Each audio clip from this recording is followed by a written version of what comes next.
I am continuing in my reading. What I'm doing in this series is to read through the entire standard works of the Church of Jesus Christ of Latter-day Saints. This consists of the Bible, the Book of Mormon, the Doctrine and Covenants, and the Pearl of Great Price.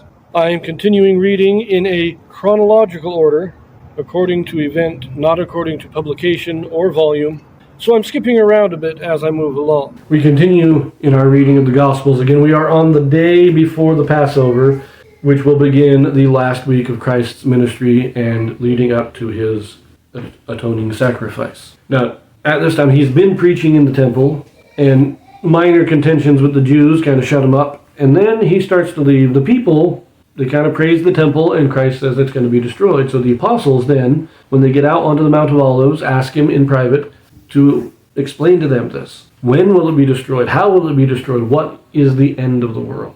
Now, we read this prophecy in Matthew chapter 24 and in the Joseph Smith translation of Matthew, which is in the Pearl of Great Price. We also read it in Mark chapter 13 and in the Joseph Smith translation of Mark chapter 13. And the Joseph Smith translation is a much more detailed, in-depth prophecy, and it gives us a better timeline of events as they are going to happen. We are now going to pick this up in Luke chapter 21. We are going to read verses 5 through 38, which will again be the same basic prophecy. And as I did with Matthew and Mark, I will be reading the Joseph Smith translation in a separate video. So let us read in Luke. And as some spake of the temple, how it was adorned with goodly stones and gifts, he said, As for these things which ye behold, the days will come in the which there shall not be left one stone upon another that shall not be thrown down. And they asked him, saying, Master, but when shall these things be? And what sign will there be when these things shall come to pass? And he said, Take heed that ye be not deceived. For many shall come in my name, saying, I am Christ, and the time draweth near. Go ye not therefore after them. But when ye shall hear of wars and commotions, be not terrified, for these things must first come to pass, but the end is not by and by. But when ye shall hear of wars and commotions, be not terrified, for these things must first come to pass, but the end is not by and by. This is, in Luke, recorded immediately after the story of the widow's mite. And so we don't get the account of him going out to the Mount of Olives, and it's not apparently with the apostles privately. But we do understand, even with Matthew and Mark, it started, his initial pronouncement of the temple's destruction occurred in the city when people were talking about the temple. He just doesn't tell us that they went out to the Mount of Olives to hear the rest of it. Now, I also want to point out that phrase, by and by. Today, that means eventually. But during the time of King James, by and by meant immediately. So when he says there, must first come to pass, but the end is not by and by, he's saying it is not immediately, it is still a ways off. Verse 10. Then said he unto them, Nation shall rise against nation, and kingdom against kingdom. And great earthquakes shall be in divers places, and famines and pestilences, and fearful sights and great signs shall there be from heaven.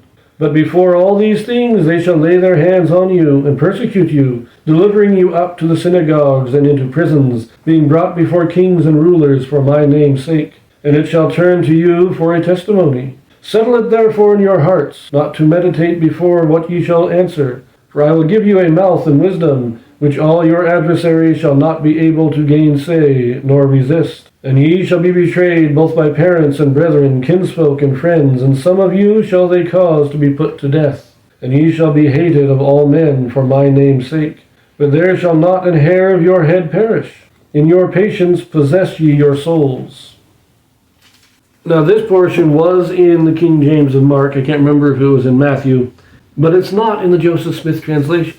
This is actually repeating what has been said in another discourse. I can't quite remember where it was, though.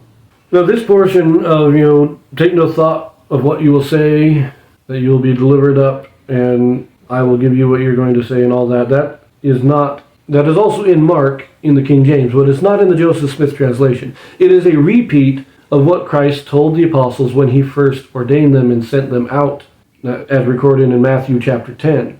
And so it's not necessary for this prophecy. It's a little out of place, really. And the Joseph Smith translation in Mark just removed it because it's not really part of this prophecy.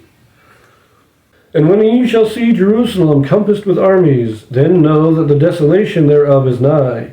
Then let them which are in Judea flee to the mountains, and let them which are in the midst of it depart out, and let not them that are in the countries enter thereinto. For these be the days of vengeance, that all things which are written may be fulfilled. But woe unto them that are with child, and to them that give suck in those days, for there shall be great distress in the land, and wrath upon this people. And they shall fall by the edge of the sword, and shall be led away captive into all nations, and Jerusalem shall be trodden down of the Gentiles, until the times of the Gentiles be fulfilled.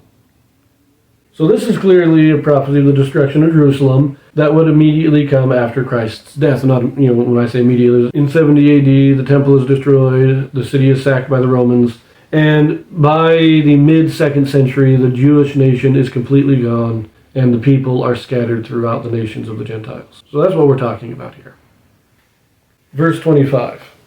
And there shall be signs in the sun, and in the moon, and in the stars, and upon the earth distress of nations, with perplexity, the sea and the waves roaring, men's hearts failing them for fear, and for looking after those things which are coming on the earth. For the powers of heaven shall be shaken, and then shall they see the Son of Man coming in a cloud with power and great glory. And then and when these things begin to come to pass, then look up and lift up your heads, for your redemption draweth nigh.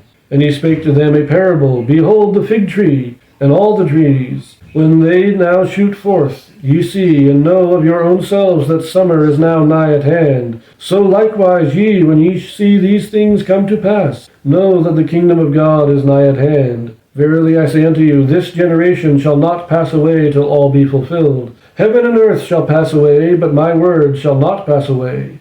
And take heed to yourselves, lest at any time your hearts be overcharged with surfeiting, and drunkenness, and cares of this life, and so that day come upon you unawares. For as a snare shall it come on all them that dwell on the face of the whole earth. Watch ye therefore, and pray always, that ye may be accounted worthy to escape all these things that shall come to pass, and to stand before the Son of Man.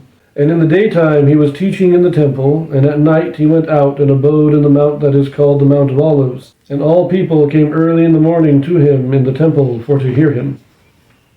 There are many of the same elements here in Luke that we found in Matthew and Mark.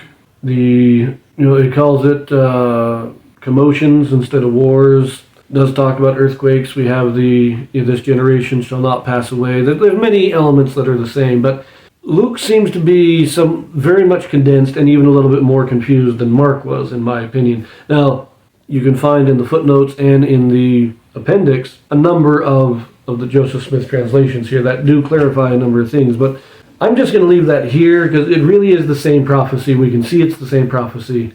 So let's just look at this. We'll look at the Joseph Smith translation in our next video, so I will see you there.